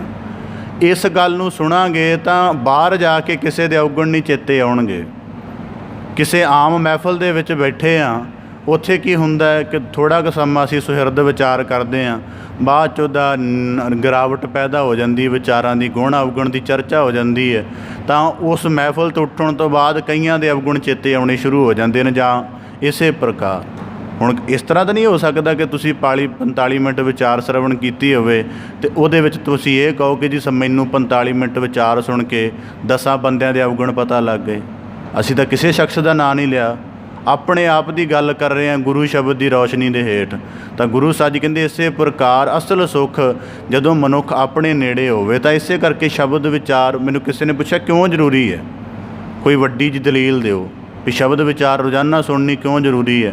ਮੈਂ ਕਿਹਾ ਰੋਜ਼ਾਨਾ ਅੰਦਰ ਝਾਤ ਮਾਰਨੀ ਜ਼ਰੂਰੀ ਹੈ, ਅਤੇ ਰੋਜ਼ਾਨਾ ਅੰਦਰ ਝਾਤ ਤਾਂ ਹੀ ਵੱਜੇਗੀ ਜੇ ਰੋਜ਼ਾਨਾ ਗੁਰਬਾਣੀ ਦਾ ਗਿਆਨ ਵਿਚਾਰ ਰੂਪ ਦੇ ਕੋਲ ਹੋਵੇਗਾ। ਜੇ ਕੋਲ ਹੀ ਨਹੀਂ ਹੈਗਾ, ਜਿਵੇਂ ਮਾਇਆ ਚਿੱਤ ਭਰਮੇਣ, ਇਹ ਬਾਣੀ ਦੀ ਪੰਕਤੀ ਪੜ੍ਹੀ ਜਾਵੇ ਸਾਰਾ ਦਿਨ, ਪਰ ਜੇ ਸ਼ਬਦ ਵਿਚਾਰ 'ਚ ਸੁਣੇਗਾ ਹੀ ਨਹੀਂ ਵੀ ਚਿੱਤ ਨੂੰ ਭਰਮਾਉਂਦੀ ਕਿਵੇਂ ਹੈ। ਜਦੋਂ ਹੁਣ 3-4 ਨੁਕਤੇ ਤਾਂ ਆਪ ਜੀ ਦੇ ਸਾਹਮਣੇ ਰੱਖ ਦਿੱਤੇ, ਹੋ ਸਕਦਾ ਬਾਕੀ ਤੁਹਾਡੀ ਆਪਣੀ ਬੁੱਧੀ ਦੇ ਨਾਲ ਡਿਵੈਲਪ ਹੋਣ ਤਾਂ ਵੱਡੀ ਗੱਲ ਸਮਝ ਆਵੇ, ਤਾਂ ਮਨੁੱਖ ਜ਼ਿਆਦਾ ਗਿਆਨਮਈ ਹੋ ਜਾਵੇ। ਤਾਂ ਗੁਰੂ ਸਾਹਿਬ ਜੀ ਕਹਿੰਦੇ ਲੱਭਦਿਆਂ ਸਾਧ ਸੰਗੇਣ ਨਾਨਕ, ਸੁਖ ਅਸਥਾਨ ਗੋਪਾਲ ਭਜਣ। ਅਸਲ ਸੁੱਖ ਸਾਧ ਸੰਗਤ ਦੀ ਕੀਰਤੀ ਦੇ ਵਿੱਚ ਹੈ। ਮੈਂ ਲਾਗਰ ਸੰਗੇਣ ਨਿੰਮ ਬਿਰਖ ਸੇ ਚੰਦਨ। ਤਾਂ ਅਗਲੇ ਸ਼ਲੋਕ ਵਿੱਚ ਗੁਰੂ ਸਾਹਿਬ ਜੀ ਬਖਸ਼ਿਸ਼ ਕਰਦੇ ਹਨ ਕਿ ਸੰਸਾਰ ਦੇ ਵਿੱਚ ਹਰੇਕ ਚੀਜ਼ ਦੇ ਵਿੱਚ ਇੰਨੀ ਕੁ ਸਮਰੱਥਾ ਹੈ ਕਿ ਦੂਜੇ ਦਾ ਜੀਵਨ ਪਰਿਵਰਤਿਤ ਕਰ ਸਕਦੀ ਹੈ। ਅਧਿਆਪਕ ਦੇ ਕੋਲ ਗਿਆ ਹੋਇਆ ਵਿਦਿਆਰਥੀ ਗਿਆਨਵਾਨ ਹੋ ਜਾਂਦਾ ਹੈ। ਇੱਕ ਸੁਨਿਆਰ ਦੇ ਹੱਥ ਆਇਆ ਹੋਇਆ ਜਿਹੜਾ ਸੋਨੇ ਦਾ ਕੋਈ ਟੁਕੜਾ ਹੈ, ਉਹ ਕਿਸੇ ਗਹਿਣੇ ਦੀ ਸ਼ਕਲ ਇਖਤਿਆਰ ਕਰ ਜਾਂਦਾ ਹੈ। ਲੋਹਾਰ ਦੇ ਹੱਥ ਆਇਆ ਹੋਇਆ ਲੋਹੇ ਦਾ ਕੋਈ ਟੁਕੜਾ ਕਿਸੇ ਔਜ਼ਾਰ ਦਾ ਰੂਪ ਧਾਰਨ ਕਰ ਲੈਂਦਾ ਹੈ। ਤਾਂ ਇਸੇ ਪ੍ਰਕਾਰ ਗੁਰੂ ਸਾਹਿਬ ਜੀ ਕਹਿੰਦੇ ਹਰੇਕ ਚੀਜ਼ ਦਾ ਕੋਈ ਨਾ ਕੋਈ ਆਪਣਾ ਪ੍ਰਭਾਵ ਹੈ। ਪਰ ਮੈਂ ਲਾਗਰ ਸੰਗੇਣ ਨਿੰਮ ਬਿਰਖ ਸੇ ਚੰਦਨ। ਇਸੇ ਪ੍ਰਕਾਰ ਗੁਰੂ ਸਾਹਿਬ ਜੀ ਫਰਮਾਉਂਦੇ ਹਨ ਕਿ ਜਦੋਂ ਚੰਦਨ ਦੇ ਨਿਕਟ ਨਿੰਮ ਵਾਸ ਕਰਦੀ ਹੈ, ਹੁਣ ਚੰਦਨ ਦਾ ਸੁਭਾਅ ਖੁਸ਼ਬੂ ਵਾਲਾ, ਸੀਤਲਤਾ ਵਾਲਾ ਹੈ, ਨਿੰਮ ਦਾ ਸੁਭਾਅ ਕੁੜੱਤਣ ਵਾਲਾ ਹੈ। ਪਰ ਗੁਰੂ ਸਾਹਿਬ ਜੀ ਕਹਿੰਦੇ ਜਦੋਂ ਇਹ ਇਹਦੇ ਨਿਕਟ ਹੋ ਜਾਂਦੀ ਹੈ ਤਾਂ ਹੌਲੀ ਹੌਲੀ ਚੰਦਨ ਦੀ ਖੁਸ਼ਬੂ ਉਹਦੇ ਵਿੱਚ ਪ੍ਰਵਾਹਿਤ ਹੋਣੀ ਸ਼ੁਰੂ ਹੋ ਜਾਂਦੀ ਹੈ ਕਿ ਨਿੰਮ ਦਾ ਕੁੜੱਤਣ ਦਾ ਸੁਭਾਅ ਹੁੰਦਿਆਂ ਹੋਇਆਂ ਵੀ ਉਹਦੇ ਵਿੱਚ ਥੋੜ੍ਹਾ ਥੋੜ੍ਹਾ ਪ੍ਰਭਾਵ ਚੰਦਨ ਦਾ ਆਉਣਾ ਸ਼ੁਰੂ ਹੋ ਜਾਂਦਾ, ਜਿਹੜੀ ਚੰਦਨ ਦੇ ਨੇੜੇ ਵਾਸ ਰੱਖਦੀ ਹੈ। ਪਰ ਦੂਜੇ ਪਾਸੇ ਫਰਮਾਉਂਦੇ ਹਨ ਨਿਕਟ ਬਸੰਤੋ ਬਾਂਸੋ ਨਾਨਕ ਅਹੰ ਬੋਂਦਨਾ ਬੋਹ। ਤੇ ਤਾਂ ਗੁਰੂ ਸਾਹਿਬ ਜੀ ਕਹਿੰਦੇ ਇਸੇ ਪ੍ਰਕਾਰ ਉਹੀ ਚੰਦਨ ਦੇ ਨਿਕਟ ਵਾਸ ਹੁੰਦਾ ਹੈ, ਜਿਹੜਾ ਨਿਕਟ ਰਹਿੰਦਿਆਂ ਹੋਇਆਂ ਵੀ ਚੰਦਨ ਦੇ ਗੁਣਾਂ ਤੋਂ ਲਾਭ ਨਹੀਂ ਉਠਾ ਸਕਦਾ, ਉਹਦੀ ਖੁਸ਼ਬੂ ਨੂੰ ਆਪਣੇ ਅੰਦਰ ਸਮਾ ਨਹੀਂ ਸਕਦਾ। ਗੁਰੂ ਸਾਹਿਬ ਜੀ ਕਹਿੰਦੇ ਕਿਉਂ? ਕਹਿੰਦੇ ਅਹੰ ਬੁੱਧ, ਕਿ ਮੈਂ ਉੱਚਾ ਹਾਂ। ਹੁਣ ਮੈਂ ਕਿਸੇ ਦਿਨ ਕੱਲ੍ਹ ਪਰਸੋਂ ਇਹ ਵਾਕ ਦੀ ਵਿਆਖਿਆ ਕੱਲ੍ਹ ਲਿਖ ਰਿਹਾ ਸੀ ਤਾਂ ਲੱਭ ਰਿਹਾ ਸੀ ਕਿ ਚੰਦਨ ਦੇ ਵਾਂਸ ਦੇ ਔਗਣ ਕੀ ਹੁੰਦੇ ਨੇ। ਸਭ ਤੋਂ ਪਹਿਲਾਂ ਵਾਂਸ ਦਾ ਔਗਣ ਹੁੰਦਾ ਹੈ ਕਿ ਇਹ ਉਚਾਈ ਦੇ ਗਰਭ ਵਿੱਚ ਰਹਿੰਦਾ ਕਿ ਮੈਂ ਉੱਚਾ ਹਾਂ, ਕਿ ਦੂਜਾ ਮੇਰਾ ਵਿਕਾਸ ਬੜੀ ਤੇਜ਼ੀ ਹੁੰਦਾ। ਜਿਵੇਂ ਵਾਂਸ ਦਾ ਰੁੱਖ ਹੈ, ਇੱਕ ਦਿਨ ਦੇ ਵਿੱਚ 1.5-2 ਫੁੱਟ ਤੱਕ ਵੀ ਵੱਧ ਜਾਂਦਾ ਹੈ। ਤੀਜਾ ਇਹਦਾ ਔਗਣ ਹੈ ਕਿ ਇਹਦੇ ਵਿੱਚ ਗੰਢਾਂ ਹੁੰਦੀਆਂ ਨੇ। ਚੌਥਾ ਇਹਦਾ ਔਗਣ ਹੈ ਕਿ ਇਹ ਉੱਪਰੋਂ ਬੜਾ ਇਹੋ ਜਿਹੀ ਤਹਿ ਵਾਲਾ ਹੁੰਦਾ ਹੈ ਕਿ ਮਤਲਬ ਲਿਸ਼ਕਵਾਂ ਜਿਹਾ ਹੁੰਦਾ ਹੈ, ਪਰ ਉਹਦੇ ਅੰਦਰ ਕੋਈ ਵੱਡਾ ਤੱਤ ਨਹੀਂ ਹੁੰਦਾ। ਪੰਜਵਾਂ ਔਗਣ ਹੈ ਕਿ ਅੰਦਰੋਂ ਪੋਲਾ ਹੁੰਦਾ ਹੈ। ਇਸੇ ਪ੍ਰਕਾਰ ਇਹ ਗੱਲ ਸਮਝਣ ਦੇ ਵਿੱਚ ਮਦਦ ਮਿਲੀ ਕਿ ਜਿਹੜਾ ਮਨੁੱਖ ਅਹੰਕਾਰ ਦੇ ਸਹਿਤ ਹੁੰਦਾ ਹੈ, ਸਭ ਤੋਂ ਪਹਿਲਾਂ ਉਹਦੇ ਅੰਦਰ ਭਰਮ ਰਹਿੰਦਾ ਹੈ ਕਿ ਮੈਂ ਉੱਚਾ ਹਾਂ, ਚਾਹੇ ਕਿਸੇ ਵੀ ਪੱਖ ਤੋਂ ਹੋਵੇ, ਗਿਆਨ ਕਰਕੇ ਹੋਵੇ, ਧਨ ਕਰਕੇ ਹੋਵੇ, ਕਿਸੇ ਵੀ ਪੱਖ ਕਰਕੇ ਪਹਿਲਾਂ ਉਹਦੇ ਅੰਦਰ ਭਰਮ ਰਹਿੰਦਾ ਹੈ। ਤਾਂ ਇਹ ਗੁਰੂ ਸਾਹਿਬ ਜੀ ਨੇ ਜਿਹੜਾ ਸਾਨੂੰ ਰੂਪਕ ਦਿਖਾਇਆ, ਇਹ ਦਿਖਾਇਆ ਸਤ ਸੰਗਤ ਦੇ ਨੁਕਤੇ ਤੋਂ। ਹੁਣ ਚੰਦਨ ਦੀ ਹਸਤੀ ਨਾ ਛੋਟੀ ਹੁੰਦੀ ਹੈ। ਚੰਦਨ ਦਾ ਰੁੱਖ ਕੋਈ 40-50 ਫੁੱਟ ਨਹੀਂ ਹੁੰਦਾ। ਬਹੁਤ ਜ਼ਿਆਦਾ ਵੱਡਾ ਚੰਦਨ ਦਾ ਰੁੱਖ ਹੋਵੇ ਤਾਂ 5.5 ਫੁੱਟ ਹੁੰਦਾ, ਇਸ ਤੋਂ ਵੱਧ ਨਹੀਂ ਹੁੰਦਾ। ਤਾਂ ਗੁਰੂ ਸਾਹਿਬ ਜੀ ਕਹਿੰਦੇ ਇਸੇ ਪ੍ਰਕਾਰ ਜਿਹੜੇ ਭਗਤੀ ਰੂਪ ਮਨੁੱਖ ਹਨ, ਜਿਨ੍ਹਾਂ ਦੇ ਅੰਦਰ ਧਰਮ ਦੇ ਗੁਣਾਂ ਦੀ ਖੁਸ਼ਬੂ ਹੈ, ਜਿਹੜੇ ਨਿੰਮ ਵਰਗੇ ਕੋਈ ਕੁੜੱਤਣ ਵਾਲੇ ਇਨਸਾਨ ਵੀ ਉਹਨਾਂ ਦੇ ਨੇੜੇ ਆ ਜਾਂਦੇ ਹਨ। ਥੋੜ੍ਹੀ ਬਹੁਤੀ ਜੀਵਨ ਦੀ ਮਹਿਕ, ਗੁਣਾਂ ਦੀ ਮਹਿਕ ਉਹ ਨਿੰਮ ਦੇ ਅੰਦਰੋਂ ਵੀ ਆਉਣੀ ਸ਼ੁਰੂ ਹੋ ਜਾਂਦੀ ਹੈ। ਪਰ ਜਿਹੜੇ ਅਹੰਕਾਰ ਦੇ ਸਹਿਤ ਵਾਂਸ ਵਰਗੇ ਹਨ, ਇਹ ਕਦੀ ਚੰਦਨ ਤੋਂ ਲਾਭ ਨਹੀਂ ਪ੍ਰਾਪਤ ਕਰ ਸਕਦੇ, ਕਿ ਆਪਣੀ ਮੈਂ ਕਰਕੇ ਉੱਚੇ ਬਣੇ ਰਹਿੰਦੇ ਹਨ। ਉਦਾਹਰਨ ਦੇ ਤੌਰ 'ਤੇ ਮੈਂ ਉੱਚਾ ਹਾਂ, ਆ ਜਿਹੜਾ ਗੁਰਮੁਖ ਜਿਹਦੇ ਕੋਲੋਂ ਮੈਨੂੰ ਪ੍ਰੇਰਨਾ ਲੈਣ ਦੀ ਗੱਲ ਕਹੀ ਜਾ ਰਹੀ ਹੈ, ਇਹ ਤਾਂ ਮਾੜੀ ਮੋਟੀ ਕਿਰਤ ਕਰਦਾ, ਮੈਂ ਬੜਾ ਵੱਡਾ ਕਾਰੋਬਾਰੀ ਹਾਂ। ਇਸ ਪੱਧਰ 'ਤੇ ਵੀ ਹਉਮੈ ਵਿਆਪਦੀ ਹੈ। ਫਿਰ ਦੂਜੀ ਗੱਲ, ਉੱਪਰੋਂ ਬੜਾ ਸੁਭਾਅ ਬਣਾ ਕੇ ਰੱਖਣਗੇ ਕਿ ਮੈਂ ਬੜਾ ਲਿਸ਼ਕਦਾਰ ਹਾਂ, ਪਰ ਅੰਦਰ ਪੋਲਾ ਹੋਵੇਗਾ। ਸ਼ਰਧਾ ਵਿਸ਼ਵਾਸ ਦੀ ਘਾਟ ਹੁੰਦੀ ਹੈ, ਇੱਥੋਂ ਤੱਕ ਕਿ ਬੰਦਗੀ ਦਾ ਕਰਮ ਕਰਨ ਦੀ ਵੀ ਘਾਟ ਹੁੰਦੀ ਹੈ। ਤਾਂ ਇਸੇ ਪ੍ਰਕਾਰ ਗੁਰੂ ਸਾਹਿਬ ਜੀ ਕਹਿੰਦੇ ਨਿਕਟ ਬਸੰਤੋ ਬਾਂਸੋ ਨਾਨਕ ਅਹੰ ਬੁੱਧ ਨਾ ਬੋਹਤੇ। ਬਾਂਸ ਭਾਵੇਂ ਕਿੰਨੀ ਵਾਰੀ ਕਿੰਨਾ ਚਿਰ ਚੰਦਨ ਦੇ ਨਿਕਟ ਰਵੇ, ਉਹਦੇ ਗੁਣ ਨਹੀਂ ਸੰਗ੍ਰਹਿਤ ਕਰ ਸਕਦਾ, ਕਿਉਂਕਿ ਆਪਣੀ ਹੰਗਤਾ ਬਣੀ ਰਹਿੰਦੀ ਹੈ ਕਿ ਮੈਂ ਸ਼੍ਰੇਸ਼ਟ ਹਾਂ। ਤਾਂ ਇਸੇ ਪ੍ਰਕਾਰ ਗੁਰਬਾਣੀ 'ਚ ਭਗਤ ਕਬੀਰ ਸਾਹਿਬ ਜੀ ਫਰਮਾਉਂਦੇ ਹਨ, ਕਬੀਰ ਚੰਦਨ ਕਾ ਬਿਰਵਾ ਭਲਾ, ਬੇੜਿਓ ਢਾਕ ਪਲਾਸ, ਓਏ ਪੀ ਚੰਦਨ ਹੋਏ ਰਹੇ ਬਸੇ ਜੋ ਚੰਦਨ ਪਾਸ। ਭਗਤ ਕਬੀਰ ਸਾਹਿਬ ਜੀ ਕਹਿੰਦੇ ਚੰਦਨ ਦਾ ਰੁੱਖ ਚੰਗਾ ਹੈ। ਜਿਹੜੇ ਸੱਪ ਜ਼ਹਿਰ ਨਾਲ ਭਰੇ ਨੇ, ਉਹਨਾਂ ਨੂੰ ਵੀ ਉਹਦੇ ਤੋਂ ਠੰਡ ਮਿਲ ਜਾਂਦੀ ਹੈ ਥੋੜ੍ਹੀ ਬਹੁਤ, ਜਿੰਨੀ ਉਹਨਾਂ ਨੂੰ ਚਾਹੀਦੀ ਹੈ। ਕਹਿੰਦੇ ਇਸੇ ਪ੍ਰਕਾਰ ਚੰਦਨ ਦਾ ਸੁਭਾਅ ਹੈ ਕਿ ਜਿਹੜਾ ਉਹਦੇ ਨਿਕਟ ਰਹਿੰਦਾ ਹੈ ਉਹ ਖੁਸ਼ਬੂਦਾਰ ਹੋ ਜਾਂਦਾ। ਪਰ ਦੂਜੇ ਪਾਸੇ ਭਗਤ ਕਬੀਰ ਸਾਹਿਬ ਜੀ ਫਰਮਾਉਂਦੇ ਹਨ, ਕਬੀਰ ਬਾਂਸ ਵਡਾਈ ਬੂਢਿਆ, ਇਹੋ ਮਤ ਡੁੱਬੋ ਕੋਏ, ਚੰਦਨ ਕੈ ਨਿਕਟੈ ਬਸੈ ਬਾਂਸ ਸੁਗੰਧ ਨਾ ਹੋਏ। ਅਤੇ ਦੂਜੇ ਪਾਸੇ ਬਾਂਸ ਹੈ, ਭਾਵੇਂ ਕਿੰਨੇ ਸਾਲ ਚੰਦਨ ਦੇ ਨਿਕਟ ਪਿਆ ਰਹੇ, ਖੁਸ਼ਬੂਦਾਰ ਨਹੀਂ ਹੁੰਦਾ, ਕਿਉਂਕਿ ਉਹਦੀ ਆਪਣੀ ਇੱਕ ਹਉਮੈ ਬਣੀ ਰਹਿੰਦੀ ਹੈ। ਇਸ ਕਰਕੇ ਇਸ ਸ਼ਲੋਕ ਵਿੱਚ ਗੁਰੂ ਸਾਹਿਬ ਜੀ ਬਖਸ਼ਿਸ਼ ਕਰਦੇ ਹਨ ਕਿ ਜਿੰਨਾ ਚਿਰ ਮਨੁੱਖ ਆਪਣੀ ਹੰਗਤਾ ਨਹੀਂ ਛੱਡਦਾ। ਹੁਣ ਅਸੀਂ ਰੋਜ਼ਾਨਾ ਸਾਧ ਸੰਗਤ ਵਿੱਚ ਆਉਂਦੇ ਹਾਂ, ਜਿੰਨਾ ਚਿਰ ਸਾਡੇ ਪੂਰਨ ਵਿਚਾਰ ਜਿਹੜੇ ਪਹਿਲਾਂ ਬਣ ਚੁੱਕੇ ਨੇ, ਚਾਹੇ ਉਹ ਜਪ ਨੂੰ ਲੈ ਕੇ, ਸੇਵਾ ਨੂੰ ਲੈ ਕੇ, ਦਾਨ ਨੂੰ ਲੈ ਕੇ, ਜਾਂ ਕਿਸੇ ਵੀ ਪੱਖ ਨੂੰ ਲੈ ਕੇ ਬਣ ਚੁੱਕੇ ਹਨ, ਜਿੰਨਾ ਚਿਰ ਉਹਨਾਂ ਦੀ ਬਣਿਆ ਹੋਇਆ ਖਿਆਲ ਤਿਆਗ ਕੇ ਗੁਰਬਾਣੀ ਦੇ ਅਨੁਸਾਰ ਕਰਮ ਦਾ ਗਿਆਨ ਨਹੀਂ ਦ੍ਰਿੜ ਕਰਦੇ, ਉਹਨਾਂ ਚਿਰ ਇਹ ਹੰਗਤਾ ਬਣੀ ਰਹੇਗੀ। ਤਾਂ ਗੁਰੂ ਸਾਹਿਬ ਜੀ ਕਹਿੰਦੇ ਇਸੇ ਪ੍ਰਕਾਰ ਅਹੰ ਬੁੱਧ ਨਾ ਬੋਹਤੇ। ਇਸ ਕਰਕੇ ਕਿਤੇ ਸਾਡਾ ਜੀਵਨ ਬਾਂਸ ਵਰਗਾ ਨਾ ਰਹਿ ਜਾਏ। ਨਿੰਮ ਵਰਗਾ ਜੀਵਨ ਤਾਂ ਚਲੋ ਸਾਡਾ ਹੋ ਸਕਦਾ ਹੈ ਕਿ ਬੜੀ ਕੁੜੱਤਣ ਹੋਵੇ, ਪਰ ਫਿਰ ਵੀ ਨਿੰਮ ਵੀ ਗੁਣ ਗ੍ਰਹਿਣ ਕਰ ਲੈਂਦੀ ਹੈ ਚੰਦਨ ਤੋਂ। ਭਾਵ ਕਿ ਇੱਥੇ ਗੁਰਸਿੱਖਾਂ ਦੇ ਜੀਵਨ ਦੀ ਇੱਕ ਤਰੀਕੇ ਨਾਲ ਗੁਰੂ ਸਾਹਿਬ ਜੀ ਗੱਲ ਕਹਿ ਰਹੇ ਨੇ ਕਿ ਜੇ ਇੱਕ ਦਾ ਜੀਵਨ ਬਾਂਸ ਵਰਗਾ ਬਣਿਆ ਰਿਹਾ ਤਾਂ ਦੂਜਾ ਜਿਹੜਾ ਭਗਤੀ ਦੇ ਸਹਿਤ। ਔਰ ਦੂਜੀ ਗੱਲ, ਚੰਦਨ ਦੇ ਨਾਲ ਉਪਮਾ ਦੇਣ ਦਾ ਇੱਕ ਹੋਰ ਵੀ ਕਾਰਨ, ਜਿਵੇਂ ਚੰਦਨ ਛੋਟਾ ਹੁੰਦਾ ਹੈ, ਜਿਹੜਾ ਭਗਤੀ ਦੇ ਵਿੱਚ ਰਤਿਆ ਇਨਸਾਨ ਹੈ ਉਹ ਨਿਮਰਤਾ, ਸਹਿਣਸ਼ੀਲਤਾ, ਖਿਮਾ ਦੇ ਕਰਕੇ ਆਪਣੇ ਆਪ ਨੂੰ ਹਮੇਸ਼ਾ ਨਿਤਾਣਾ ਰੱਖਦਾ ਹੈ, ਅਤੇ ਜਿਹੜਾ ਅਹੰਕਾਰ ਹੈ ਆਪਣੇ ਆਪ ਨੂੰ ਹਮੇਸ਼ਾ ਉੱਚਾ ਰੱਖਦਾ ਹੈ।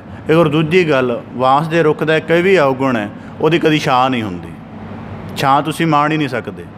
ਤਾਂ ਇਸੇ ਪ੍ਰਕਾਰ ਗੁਰੂ ਸਾਹਿਬ ਜੀ ਕਹਿੰਦੇ ਜਦੋਂ ਅਹੰਕਾਰ ਦੇ ਸਹਿਤ ਮਨੁੱਖ ਹੋ ਜਾਂਦਾ ਹੈ, ਉਹ ਭਾਵੇਂ ਕਿੰਨੇ ਵੀ ਗੁਣ ਕਮਾਉਣੇ ਚਾਹਵੇ, ਉਹਦੇ ਗੁਣਾਂ ਦੀ ਛਾਂ ਪੈਦਾ ਹੁੰਦੀ ਹੀ ਨਹੀਂ। ਜਿਵੇਂ ਪੱਤੇ ਤਾਂ ਸਫੈਦੇ ਨੂੰ ਵੀ ਲੱਗਦੇ ਨੇ, ਪਰ ਉਹਦੀ ਛਾਂ ਨਹੀਂ ਪੈਦਾ ਹੁੰਦੀ, ਕਿਉਂਕਿ ਉਚਾਈ ਇੰਨੀ ਚੜ੍ਹ ਗਿਆ ਹੈ ਇਸੇ ਪਰ ਅਹੰਕਾਰ ਦੇ ਵਿੱਚ ਹੀ ਇੰਨਾ ਮੱਤਿਆ ਗਿਆ ਹੈ ਕਿ ਅਗਰ ਦਾਨ ਪੁੰਨ ਵੀ ਕਰਦਾ ਤੇ ਉਹ ਵੀ ਕਿਸੇ ਹਉਂ ਦੇ ਤਹਿਤ ਹੀ ਹੁੰਦਾ ਹੈ। ਅਗਰ ਬਾਣੀ ਪੜ੍ਹਦਾ ਤਾਂ ਉਹ ਵੀ ਵਿਖਾਵੇ ਦੇ ਤਹਿਤ ਹੋ ਜਾਂਦੀ ਹੈ। ਤਾਂ ਗੁਰੂ ਸਾਹਿਬ ਜੀ ਕਹਿੰਦੇ ਅਹੰ ਬੁੱਧ ਨਾ ਬੋਹਤੇ ਗਾਥਾ ਗੁੰਫ ਗੋਪਾਲ ਕਥੰ ਮਥੰ ਮਾਨ ਮਰਦਨ। ਤਾਂ ਅਗਲੇ ਸ਼ਲੋਕ ਵਿੱਚ ਗੁਰੂ ਸਾਹਿਬ ਜੀ ਕਹਿੰਦੇ ਗਾਥਾ ਗੁੰਫ ਗੋਪਾਲ, ਜਿਹੜੇ ਪਰਮੇਸ਼ਰ ਦੀ ਕੀਰਤੀ ਕਰਦਿਆਂ ਗੁਰੂ ਕੇ ਸ਼ਬਦ ਤਹਿਤ ਉਹਦੀ ਵਿਚਾਰ ਕਰਦੇ ਹਨ। ਕਥੰ ਭਾਵ ਕੱਥਦੇ ਹਨ, ਕਿਸੇ ਵੀ ਢੰਗ ਨਾਲ ਵਿਚਾਰ ਕਰਕੇ, ਕੀਰਤਨ ਕਰਕੇ, ਪਾਠ ਕਰਕੇ। ਤਾਂ ਗੁਰੂ ਸਾਹਿਬ ਜੀ ਕਹਿੰਦੇ ਕਥਾ ਗਾਥਾ ਗੁੰਫ ਗੋਪਾਲ, ਗੋਪਾਲ ਪਰਮੇਸ਼ਰ ਦੇ ਗੁਣਾਂ ਦਾ ਚਿੰਤਨ ਕਰਨਾ, ਉਹਦਾ ਗੁੰਥਨ ਕਰਨਾ। ਜਿਵੇਂ ਗੁੰਦਣ ਦਾ ਭਾਵ ਹੁੰਦਾ ਕਿ ਚੀਜ਼ ਦੇ 3 ਹਿੱਸੇ ਕਰਕੇ ਤੇ ਇੱਕ ਹਿੱਸੇ ਨੂੰ ਸਾਂਝਾ ਚਲਾਇਆ ਜਾਂਦਾ ਤੇ ਦੋਵਾਂ ਹਿੱਸਿਆਂ ਨੂੰ ਸਾਈਡ ਤੋਂ ਬਦਲਿਆ ਜਾਂਦਾ ਤਾਂ ਕੋਈ ਚੀਜ਼ ਗੁੰਦੀ ਜਾਂਦੀ ਹੈ। ਤਾਂ ਇਸੇ ਪ੍ਰਕਾਰ ਗੁਰੂ ਸਾਹਿਬ ਜੀ ਕਹਿੰਦੇ ਮਨ ਨੂੰ ਗੁਰੂ ਸ਼ਬਦਾਂ ਦੇ ਨਾਲ ਬੇਧ ਦੇਣਾ ਹੈ ਤੇ ਕਥਾ ਤੇ ਕੀਰਤਨ ਦੇ ਨਾਲ ਇਹਨੂੰ ਗੁੰਦਣਾ ਹੈ। ਕਿ ਕਥਾ ਦੁਆਰਾ ਕੀਰਤਨ ਦੁਆਰਾ ਗੁਰੂ ਕਾ ਸ਼ਬਦ ਸੁਣਿਆ, ਮਨ ਨੇ ਰਸ ਪੈਦਾ ਹੋ ਗਿਆ, ਪਰ ਹੁਣ ਉਹ ਰਸ ਗਿਆਨ ਕਿਵੇਂ ਬਣ ਜਾਏ, ਫਿਰ ਕਥਾ ਦੇ ਸਹਿਤ ਇਹਨੂੰ ਗੁੰਦਣਾ। ਤਾਂ ਗੁਰੂ ਸਾਹਿਬ ਜੀ ਕਹਿੰਦੇ ਜਿਹੜੇ ਇਸ ਤਰ੍ਹਾਂ ਦਾ ਯਤਨ ਕਰਦੇ ਹਨ, ਮਥੰ ਫਿਰ ਉਸ ਗੁੰਦਣ ਨੂੰ ਸ਼ਬਦ ਵਿਚਾਰ ਨੂੰ ਰਿੜਕਦੇ ਹਨ। ਮਥੰ ਮਾਨ ਮਰਦਨ, ਅਤੇ ਉਹਨਾਂ ਦੇ ਮਾਣ ਅਹੰਕਾਰ ਦਾ ਸਾਰਾ ਨਾਸ਼ ਹੋ ਜਾਂਦਾ ਜਦੋਂ ਗੁਰਬਾਣੀ ਦੇ ਸ਼ਬਦ ਵਿਚਾਰ ਜਾਂ ਕੀਰਤਨ ਦੇ ਨਾਲ ਜੁੜ ਕੇ ਉਹਨੂੰ ਗੁੰਦਦੇ ਹਨ। ਗੁੰਦਦੇ ਦਾ ਭਾਵ ਕਿ ਕੀਰਤਨ ਅਤੇ ਕਥਾ ਦਾ ਸਹਿਜ ਸੰਤੁਲਨ ਬਣਾਉਂਦੇ ਹਨ। ਇਹ ਨਹੀਂ ਕਿ ਮੈਂ ਇਕੱਲੀ ਕਥਾ ਸਰਵਣ ਕਰਦਾ, ਕੀਰਤਨ ਮੈਨੂੰ ਚੰਗਾ ਨਹੀਂ ਲੱਗਦਾ, ਦੋਵਾਂ ਦਾ ਸਾਂਝਾ ਸੰਤੁਲਨ ਬਣਾਉਣਾ ਪੈਂਦਾ। ਤਾਂ ਗੁਰੂ ਸਾਹਿਬ ਜੀ ਕਹਿੰਦੇ ਇਸੇ ਪ੍ਰਕਾਰ ਹਤੰ ਪੰਚ ਸਤਰੇਣ ਨਾਨਕ ਹਰ ਬਾਣੇ ਪ੍ਰਹਾਰਣ। ਤੇ ਜਿਹੜੇ ਇਸੇ ਪ੍ਰਕਾਰ ਕਥਾ ਦੁਆਰਾ ਗਿਆਨ ਪੈਦਾ ਕਰਕੇ, ਕੀਰਤਨ ਦੁਆਰਾ ਰਸ ਪੈਦਾ ਕਰਕੇ ਤੇ ਪਾਠ ਦੁਆਰਾ ਆਤਮ ਚਿੰਤਨ ਪੈਦਾ ਕਰਕੇ ਯਤਨ ਕਰਦੇ ਹਨ, ਉਹਨਾਂ ਦੇ ਪੰਜੇ ਵਿਕਾਰ ਨਾਸ਼ ਹੋ ਜਾਂਦੇ ਹਨ। ਵਿਕਾਰਾਂ ਦੀ ਮੈਲ ਜੀਵਨ ਦੇ ਵਿੱਚੋਂ ਖਤਮ ਹੋਣਾ ਸ਼ੁਰੂ ਕਰ ਜਾਂਦੀ ਹੈ। ਪੰਜ ਸ਼ਤਰੂ ਜਿਹੜੇ ਹੁੰਦੇ ਹਨ ਉਹ ਸਹਿਜੇ ਹੀ ਮਾਰੇ ਜਾਂਦੇ ਹਨ। ਗੁਰੂ ਸਾਹਿਬ ਜੀ ਕਹਿੰਦੇ ਹਰ ਬਾਣੇ ਪ੍ਰਹਾਰ ਨੇ, ਜਦੋਂ ਹਰੀ ਦਾ ਬਾਣ ਮਨੁੱਖ ਆਪਣੀ ਰਸਨਾ 'ਤੇ ਧਾਰਨ ਕਰਕੇ ਉਹਨੂੰ ਚਲਾਉਂਦਾ। ਹੁਣ ਹਰ ਬਾਣੇ ਨੂੰ ਧਾਰਨ ਕਿਵੇਂ ਕਰਨਾ? ਇਹੀ ਜ਼ੁਬਾਨ ਹੈ ਜਿਹਦੇ ਨਾਲ ਨਿੰਦਿਆ ਕੀਤੀ ਜਾਂਦੀ। ਇਸੇ ਜ਼ੁਬਾਨ ਦੇ ਨਾਲ ਪਰਮੇਸ਼ਰ ਦੇ ਗੁਣ ਗਾਉਣੇ ਆਰੰਭ ਕਰ ਦਿੱਤੇ ਤਾਂ ਹੌਲੀ ਹੌਲੀ ਜਿਹੜਾ ਮਨ ਦੀ ਮੈਲ ਦਾ ਭਾਵ ਹੈ ਉਤਰਨਾ ਸ਼ੁਰੂ ਹੋ ਜਾਏਗਾ। ਇਹੀ ਨੇਤਰ ਨੇ ਜਿਹੜਾ ਵਿਖਿਆ ਤਹਿਤ ਦੇਖਣ ਦਾ ਯਤਨ ਕਰਦੇ ਨੇ, ਇਹਨਾਂ ਨੇਤਰਾਂ ਦੇ ਨਾਲ ਪਰਮੇਸ਼ਰ ਦੀ ਜੋਤ ਨੂੰ ਤੱਕਣ ਦਾ ਯਤਨ ਕਰ ਦਿੱਤਾ ਹੈ। ਇਹੀ ਹਰ ਬਾਣੇ ਭਾਵ ਕਿ ਕਾਮ ਦੀ ਵਾਸਨਾ ਨੂੰ ਵਿੰਨ ਦੇਣਗੇ। ਉਹੀ ਜ਼ੁਬਾਨ ਹੈ ਜਿਹੜੀ ਰਸਾਂ ਕਸਾਂ ਦੀ ਲੋਭ ਦੀ ਗੁਲਾਮ ਹੋ ਕੇ ਰਹਿੰਦੀ ਹੈ, ਉਹਨੂੰ ਕੀਰਤਨ ਰਸ ਵਾਲੇ ਪਾਸੇ ਲਗਾ ਲਿਆ ਤਾਂ ਇਸੇ ਪ੍ਰਕਾਰ ਲੋਭ ਦੀ ਬ੍ਰਿਤੀ ਤੋਂ ਛੁਟਕਾਰਾ ਹੋ ਜਾਏਗਾ। ਉਹੀ ਹੰਕਾਰ ਦੀ ਬਿਰਤੀ ਜਿਹੜੀ ਆਪਣੇ ਗਰਭ ਕਰਕੇ ਪੈਦਾ ਹੁੰਦੀ ਹੈ, ਜਦੋਂ ਉਹਨੂੰ ਨਿਰਮਾਣਤਾ ਦੇ ਵਿੱਚ ਢਾਲ ਦਿੱਤਾ ਜਾਏਗਾ ਤਾਂ ਦੂਜਿਆਂ ਦੇ ਕਰਤਾਰਥ ਭਲੇ ਹਿੱਤ ਬਣ ਜਾਏਗੀ। ਤਾਂ ਗੁਰੂ ਸਾਹਿਬ ਜੀ ਕਹਿੰਦੇ ਹਤੰਗ ਪੰਚ ਸਤਰੇਣ ਨਾਨਕ ਹਰ ਬਾਣੇ ਪ੍ਰਹਾਰ ਨੇ, ਪੰਜੇ ਕਾਮਾਦਿਕ ਵਿਕਾਰ ਨਾਸ਼ ਹੋ ਜਾਂਦੇ ਨੇ ਜਦੋਂ ਪਰਮੇਸ਼ਰ ਦੇ ਬਾਣਾਂ ਨੂੰ ਆਪਣੀ ਰਸਨਾ ਦੁਆਰਾ ਚਲਾਇਆ ਜਾਂਦਾ ਹੈ। ਇਸ ਪ੍ਰਕਾਰ ਧੰਨ ਸਤਿਗੁਰੂ ਗੁਰੂ ਅਰਜਨ ਸਾਹਿਬ ਜੀ ਅੱਜ ਦੇ 3 ਸ਼ਲੋਕਾਂ ਦੁਆਰਾ ਬਖਸ਼ਿਸ਼ ਕਰਕੇ ਨਵਾਜਦੇ ਹਨ। ਪਹਿਲੇ ਸ਼ਲੋਕ ਦੁਆਰਾ ਕਿ ਜਦੋਂ ਮਾਇਆ ਮਨੁੱਖ ਨੂੰ ਭਰਮਾਉਂਦੀ ਹੈ ਉਹਦੇ ਸਾਰੇ ਕਰਮ ਮਲੀਨ ਹੋ ਜਾਂਦੇ ਨੇ ਅਤੇ ਮਨੁੱਖ ਸੱਚ ਦੀ ਅਸਲੀਅਤ ਤੋਂ ਦੂਰ ਹੋ ਜਾਂਦਾ ਹੈ ਤਾਂ ਆਖਰ ਸੰਸਾਰ ਦਾ ਸੰਸਾਰੀ ਬਣ ਕੇ ਜੀਵਨ ਨਿਸ਼ਫਲ ਕਰ ਲੈਂਦਾ ਹੈ। ਦੂਜੇ ਪ੍ਰਕਾਰ ਨਿੰਮ ਵੀ ਚੰਦਨ ਤੋਂ ਗੁਣ ਗ੍ਰਹਿਣ ਕਰ ਲੈਂਦੀ ਹੈ, ਪਰ ਜਿਹੜੇ ਵਾਸ ਦੀ ਨਿਆਈ ਆਪਣੇ ਅਹੰਕਾਰ ਵਿੱਚ ਰਹਿੰਦੇ ਨੇ ਉਹ ਗੁਣਾਂ ਤੋਂ ਖਾਲੀ ਰਹਿ ਜਾਂਦੇ ਹਨ। ਤਾਂ ਇਸੇ ਪ੍ਰਕਾਰ ਜਿਹੜੇ ਸ਼ਬਦ ਵਿਚਾਰ ਕਰਕੇ, ਕੀਰਤਨ ਕਰਕੇ ਗੋਪਾਲ ਦੇ ਗੁਣਾਂ ਦਾ ਰੋਜ਼ਾਨਾ ਚਿੰਤਨ ਕਰਦੇ ਹਨ, ਉਹਨਾਂ ਦੇ ਪੰਜੇ ਵਿਕਾਰ ਸਹਿਜੇ ਹੀ ਖਤਮ ਹੋ ਜਾਂਦੇ ਹਨ।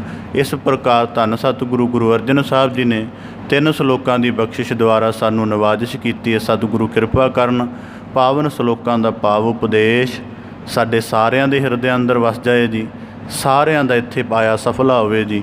ਪਾਵਨ ਸ਼ਬਦ ਵਿਚਾਰ ਦੀ ਆਪ ਜੀ ਦੇ ਨਾਲ ਸਾਂਝ ਪਾਉਂਦਿਆਂ ਵਿਆਖਿਆ ਦਾ ਯਤਨ ਆਪ ਦੇ ਸਨਮੁਖ ਰੱਖਦਿਆਂ ਹੋਈਆਂ ਬੇਅੰਤ ਭੁੱਲਾਂ ਦੀ ਖਿਮਾ ਜਾਚਨਾ ਜੀ। ਬੜੇ ਅਦਬ ਸਹਿਤ ਗੱਜ ਕੇ ਫਤਿਹ ਅਰਜ ਕਰੋ ਜੀ। ਵਾਹਿਗੁਰੂ ਜੀ ਕਾ ਖਾਲਸਾ, ਵਾਹਿਗੁਰੂ ਜੀ ਕੀ ਫਤਿਹ।